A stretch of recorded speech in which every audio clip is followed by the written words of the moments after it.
தமிழகத்தில் ஒரு காலத்தில் புறக்கணிக்கப்பட்ட கலைக்கு இந்திய அரங்கிலும் உலக அரங்கிலும் மதிப்பையும் ஏற்பையும் பெற்றுத்தந்தவர்.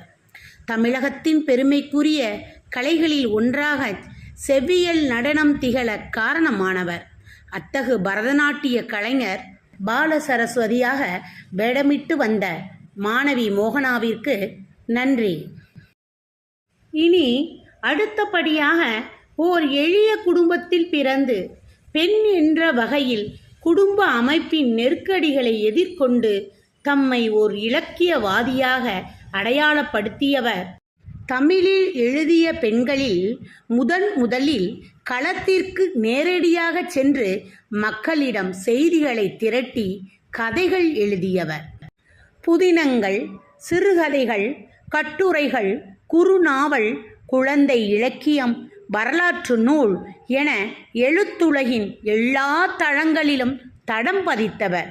வேருக்கு நீர் என்னும் புதினத்திற்காக சாகித்ய அகாதமி விருது பெற்ற முதல் பெண் எழுத்தாளர்.